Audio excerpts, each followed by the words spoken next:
4 মাস আগে জেলা সম্মেলনের সময় প্রশ্ন উঠেছিল, রাজ্য সম্মেলন মেটার 1 মাস পর মিলল তার উত্তর। খানিকটা ক্ষোভের মুখে পড়েই ভুল শুধরে নিল সিপিআইএম।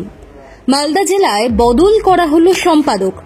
অম্বর মিত্রের বদলে সম্পাদক হলেন কৌশিক মিত্র। এই ঘটনা খানিকটা হলেও নজিরবিহীন। একবার দায়িত্বে আসার 4 মাসের মধ্যে এভাবে সম্পাদক বদল সচরাচর দেখা যায় না।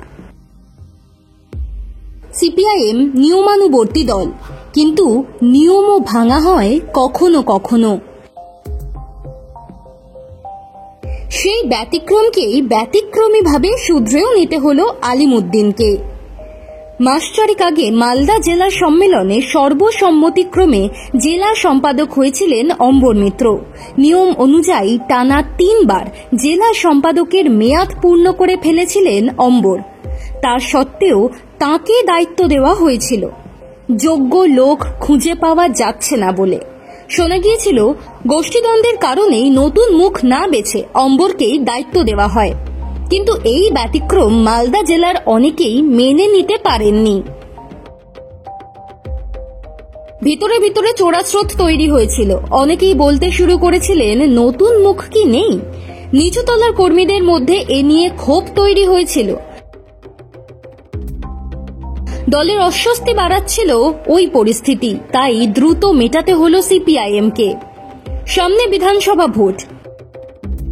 এই পরিস্থিতিতে ঐক্যমত নিয়ে এগোতে চায় দল, যে কারণে অম্বরের বদলে মালদা জেলার সম্পাদকের দায়িত্বে এলেন কৌশিক।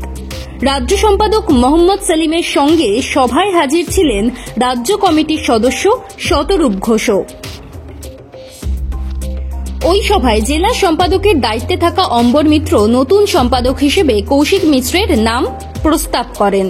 সেই প্রস্তাব সমর্থন করেন জামিল ফিরদৌস এবং মনোয়ারুল আলম। সর্বসম্মতিক্রমে কৌশিক মিশ্রের নামের প্রস্তাব সভায় পাশ হয়। দলের রাজ্য সম্পাদক মোহাম্মদ সেলিম সিপিএমের মালদহ জেলা কমিটির নবনির্বাচিত সম্পাদক হিসেবে কৌশিক মিশ্রের নাম ঘোষণা করেন। কৌশিক মিশ্র একসময় বাম শ্রমিক সংগঠন সিটুর জেলা সভাপতি এবং দলের জেলা সম্পাদক মণ্ডলীর সদস্য পদেও ছিলেন। দলের জেলা সম্পাদক দায়িত্বে এসে কৌশিক মিশ্র বলেছেন, দলকে শক্ত ভিতের উপর দাঁড় করাতে হবে।